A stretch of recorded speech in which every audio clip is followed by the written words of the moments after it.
Hello and welcome to the Wednesday Show on Wednesday.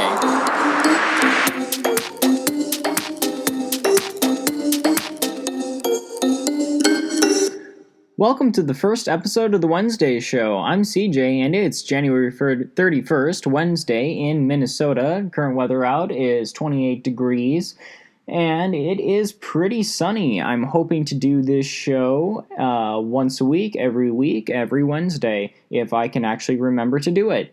So I'm hoping to do podcast episodes about 30 minutes each. I'm going to do around 4 topics each podcast. And this episode's topics are the new show Heathers, the new show versus, I'm going to say, the older movie. I'm going to be talking a little bit about Dracula.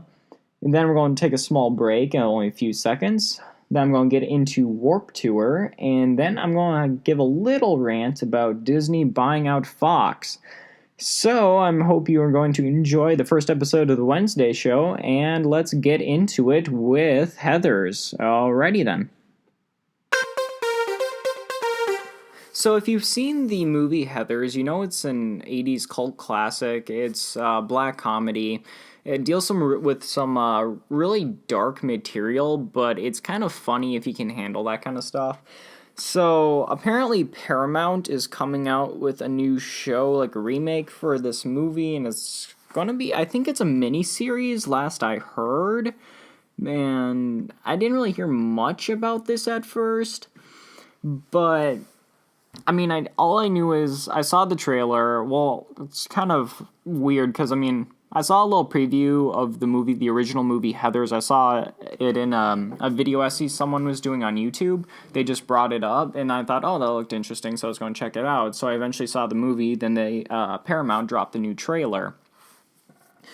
And the movie is actually really good. It stars Winona Ryder. She's a great actress. Of course, you know her from Beetlejuice, most likely, or Stranger Things that she's in now, and some other of her works, but yeah, this new show that Paramount's pushing, it looks like it's taking the original source material and saying, how can we make this the most poppy thing that we can? There's a black comedy, and it almost looks like they're trying to make a satire of it. I don't have my thoughts completely collected on this one, but it really does look like they're making a satire of it in this new trailer that Paramount has come out for it. And apparently Paramount's changing the channel Spike to Paramount Network, I believe, if I remember right. So I don't know exactly what's going on there. It's been a while since I've watched Spike, but Bar Rescue was a great show. I don't know if that's still on or if they're going to continue that. I hope they are. But anyways, so they got this new trailer out for Heathers, and it really does look like it's just...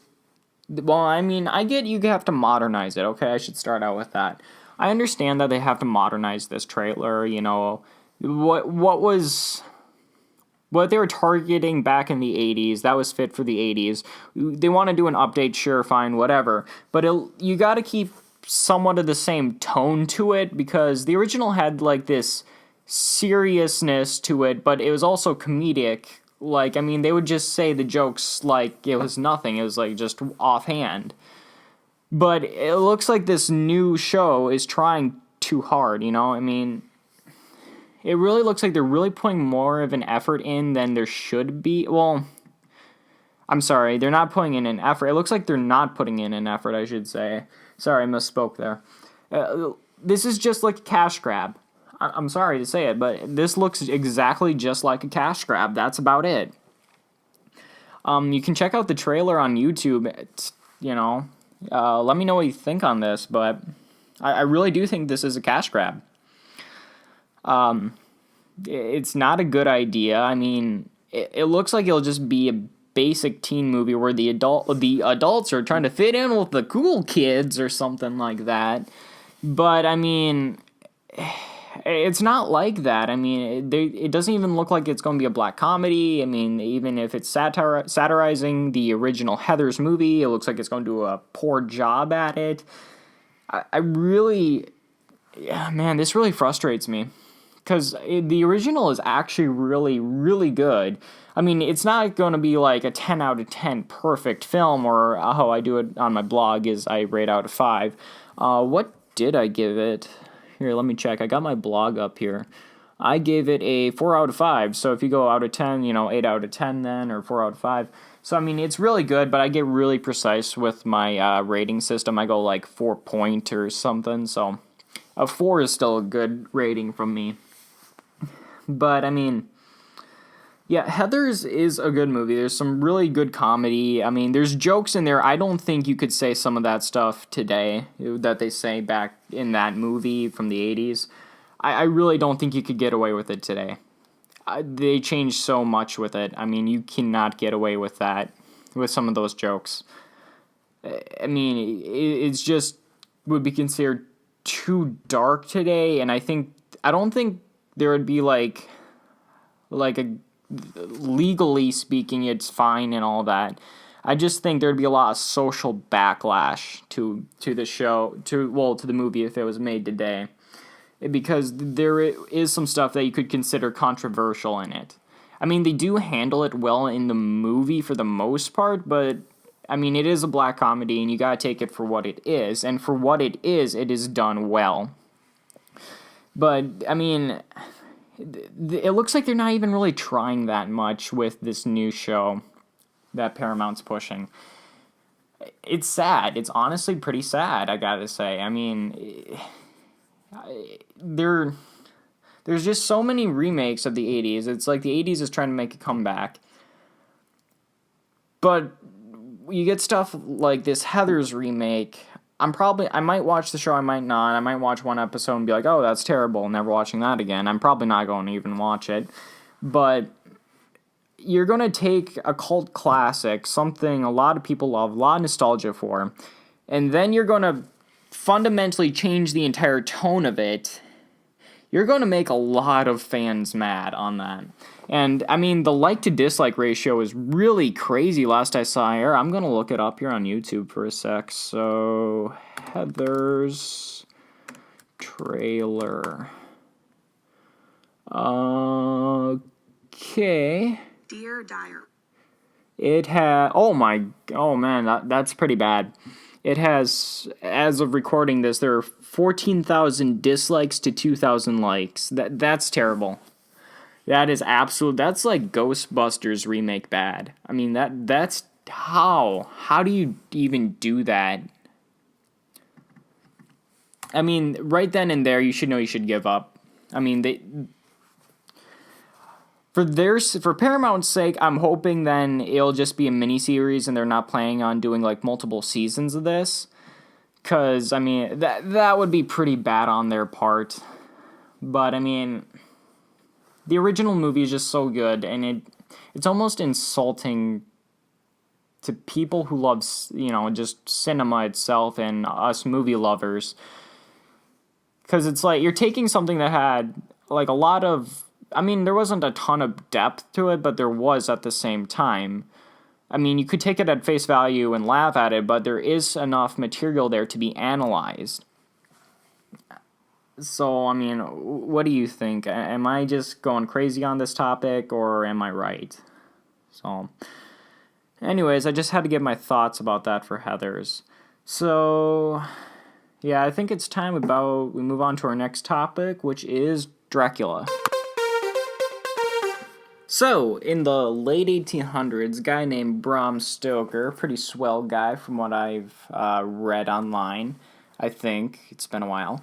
But anyways, he wrote a book, a little book, called Dracula, just a little book, got a little popular at the time. I mean, it's not like it's one of the most famous books about vampires ever written or anything.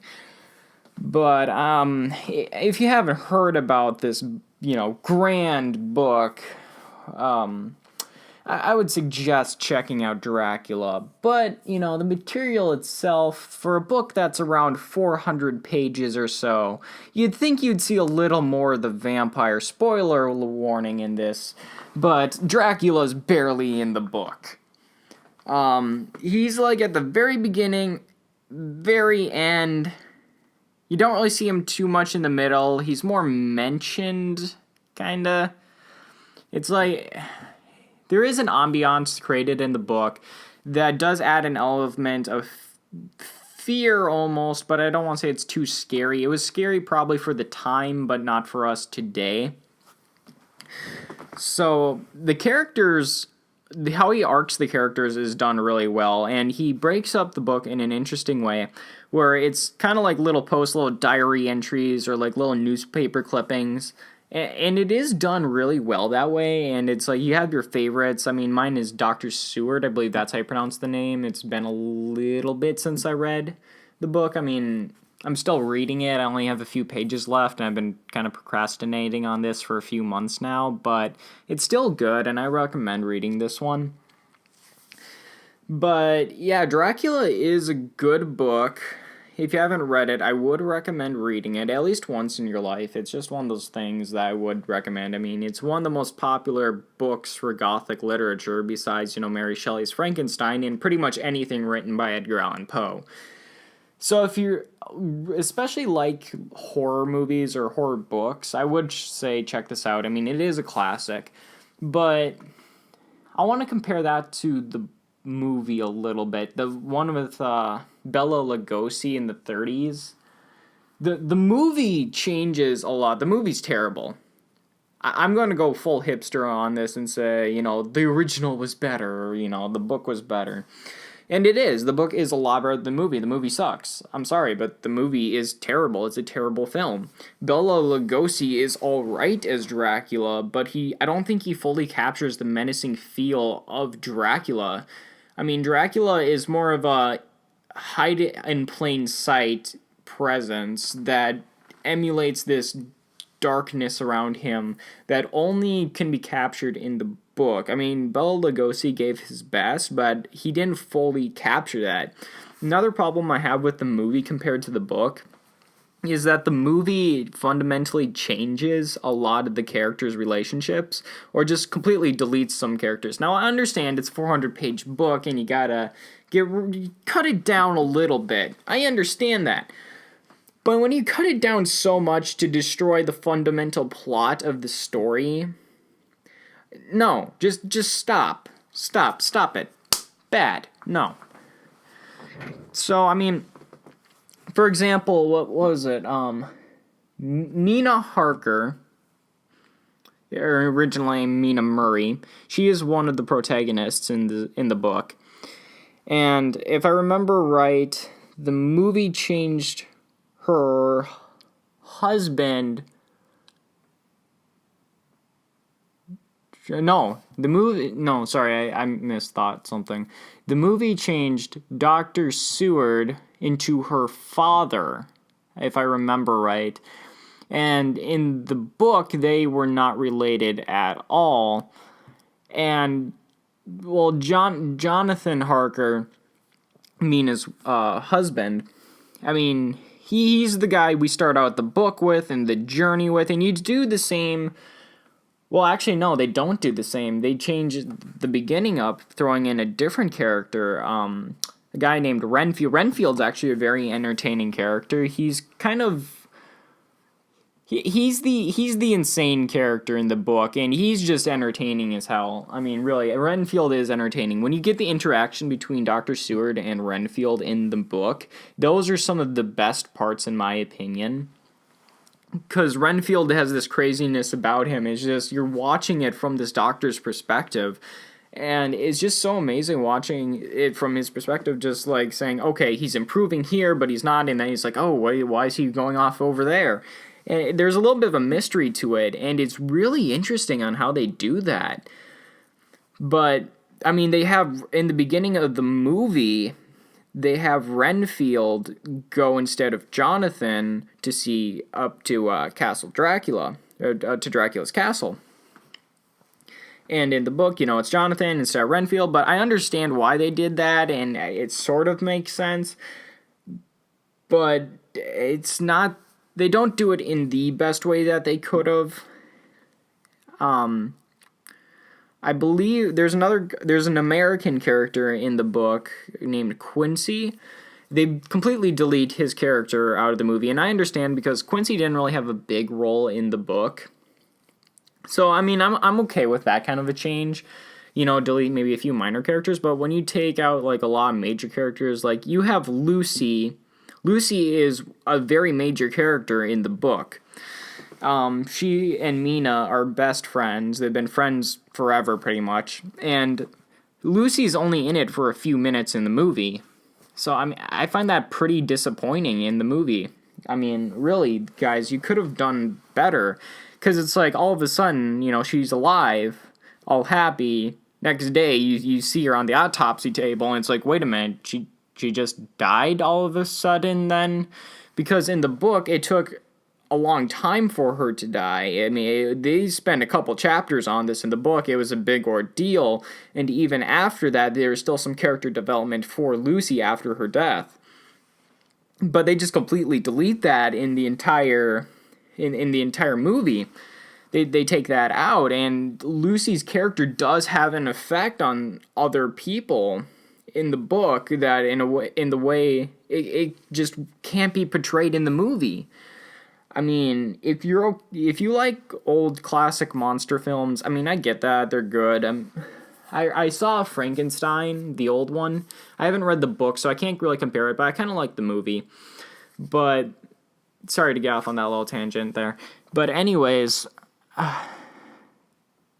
I just don't watch the Bela Lugosi movie. It's a poor representation of the book. Just read the book. You probably didn't follow along too well with what I'm saying about all the characters, but I would highly recommend reading the book at least once in your life. Maybe around October, it's like, read this for, the month of fear and all that.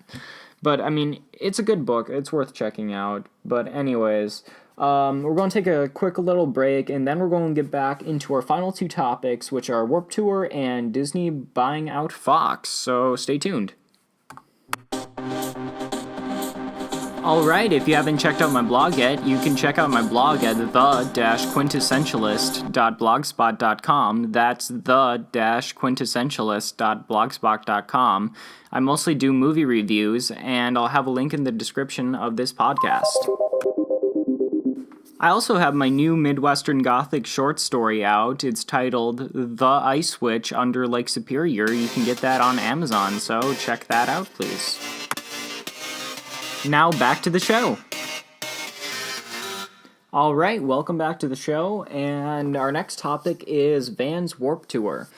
So, I'm not sure if you like Warped Tour, if you're into that kind of scene for music, but Warped Tour has been going on for a few years, and it's basically a giant big tour of many different, rock metal bands that are more post-hardcore, metalcore type. It started out more emo, but kind of evolved into this more metalcore, post-hardcore kind of a feel. I mean, I like a lot of bands that go there. I don't like everyone, but I like a lot of them. But apparently this year is going to be their last year doing it as big as they are across country, and after this year it's only going to be select locations, which I'm not too happy about myself. But I mean, they must have a good reason, right? If they're going to stop doing it, I mean, there must be smaller crowds, or just not getting enough money to be able to finance this, right? Well, from what I've heard, and correct me if I'm wrong here, you can correct me if I'm wrong, but, like I said, what I've heard is that they have enough people coming, they're making enough money, but it's the wrong age group. That's the entire reason. The wrong age group is coming. You have mostly 20-year-olds and some early 30-year-olds coming to Warped Tour, but they're not getting enough of that 13 to 17 crowd coming in anymore.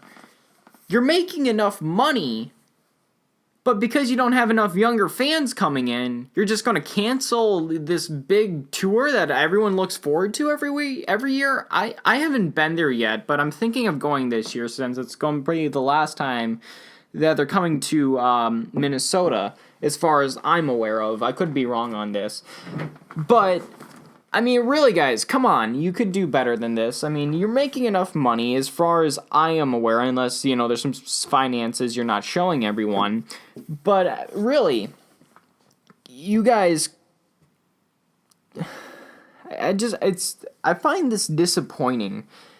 They really could step up their game and maybe try to, I mean, I know younger crowds, the rock isn't the most popular genre anymore, and it's more going to like rap and hip hop. From what I've heard, I don't really listen to much of like popular music anymore. I kind of stopped listening around 2012, 2013. I just kind of went off doing my own thing. I once in a while will drop by the pop charts and see what's going on, see if anything's changed. But I haven't noticed much change in the past couple of years, but I mean, I really like seeing a lot of these bands that go to Warped Tour. I haven't seen all of them. Actually, I haven't really seen much. I've only been to a few concerts. Last concert I went to, I just went and seen The Killers when they came here a couple weeks ago. And that was a really good concert, honestly. But I do not believe they've released the band list. I'm going to check on their website, see if they Warped Tour... Got that typed in. Bands 2018. Okay, let's see if they got their bands out yet. Nope. No, they don't. Coming soon. Well, thanks for that, Vans Warped Tour. But anyways, I mean, I'm hoping to see one of my favorite bands is a band called Hands Like Houses. They're an Australian band, and I believe they've come to Warped Tour before. And it would be really nice to see them in concert, but as far as I know, they don't leave Australia too much, and maybe seeing bands like I Prevail or Crown the Empire. It would be really cool to see them live, and I know they've done Warped Tour in the past, or some other lesser-known bands like the Nearly Deads. That's another good band. I'd recommend checking them out. I think they've done Warped Tour. I'm not 100% sure, but I really recommend checking them out. So... Anyway, I just find it disappointing. I think it's a stupid reason, as far as I'm aware of, that why they're stopping the tour as big of a scale as it currently is. So anyways, I just had to talk about that for a second. So let's move on to our next topic, which is Disney buying out Fox. So I know this is old news by now, but this came out in December last year, that Disney was buying out most of 21st Century Fox, as far as I'm aware of. So they would be taking over properties like X-Men. And I'm not too big into the superhero genre. I mean, I like a couple movies. I thought Wonder Woman was pretty good. I like Iron Man. I thought that was a pretty good movie. But in general, I'm not too big of a fan of superhero movies, but I do like the X-Men films. I think they stand out in some ways. I mean, granted, they don't have the best films ever or anything. I'm not defending them for that. I'm just saying that in my opinion, they are better than Marvel and DC films. And yes, I know that X-Men's a Marvel property with the comic books. But hear me out on this, that Fox did have the rights to X-Men at the time, and now it looks like Disney does, so Marvel's reunited completely again.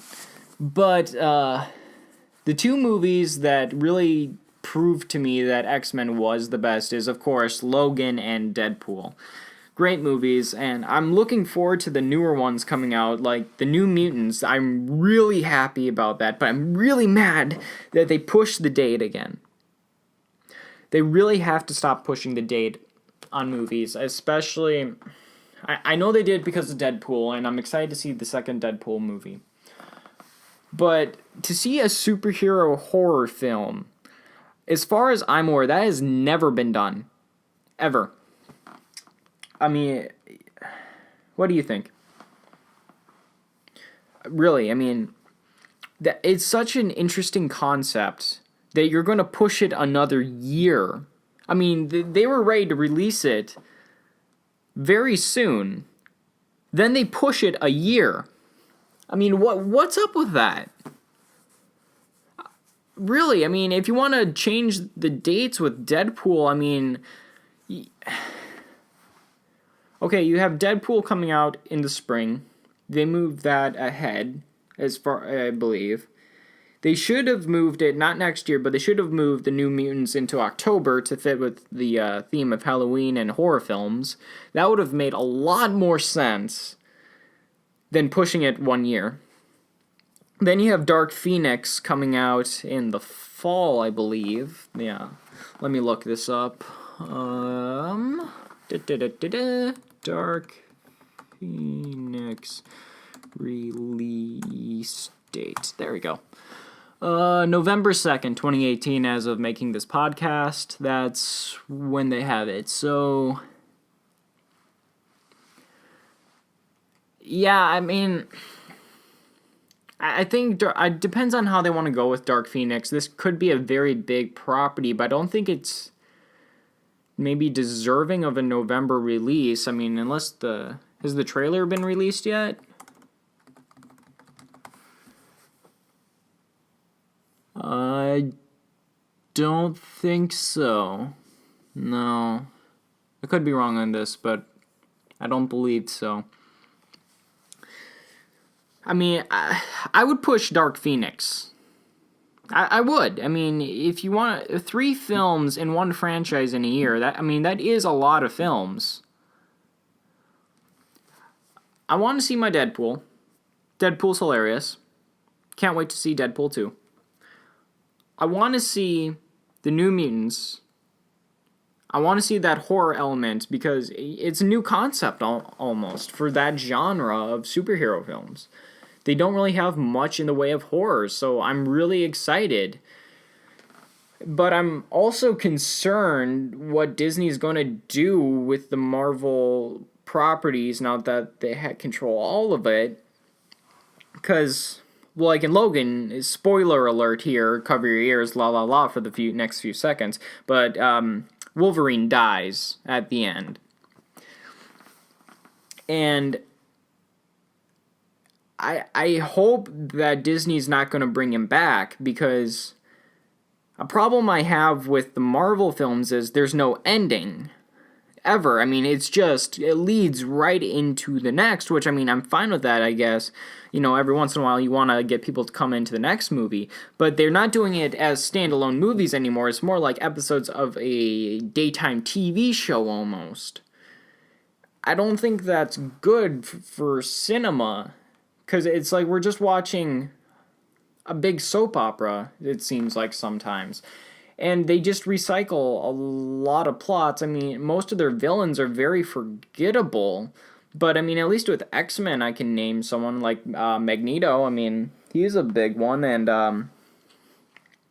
what they're doing in Days of Future Past when they had Magneto's character come in, when they had introduced him, that was actually very well done. And I think that should have been a standalone movie by itself. I mean, I hope you agree with that. I mean, if you've seen it, I mean, it looked really well shot and really well done. I mean, he had like a little family going on. That would have been a great story. I'm just concerned that Disney is going to just, I mean, it's a commercialized property, I get that, but they're going to over-commercialize it to the point where they're going to put product above story, and it's just going to kill what Fox started doing right with going in the direction of more Deadpool and Logan. I'm afraid that Disney is not going to take it as seriously as Fox was starting to take it. So, anyways, I had to say my piece on that. So, thanks for listening to that. So, it's about time to go, I guess. So, time for our outro for our first episode. So that brings us to the end of the very first episode of the Wednesday show. I hope you enjoyed it, and if you did, do all the liking and sharing, all about that kind of stuff. So anyways, I'm feeling a little crazy right now, and I think I'll go out for a walk. It's 28 degrees out still, and to a Minnesotan, that's warm during the winter. So I'll see you guys next week, and hope you have a good time.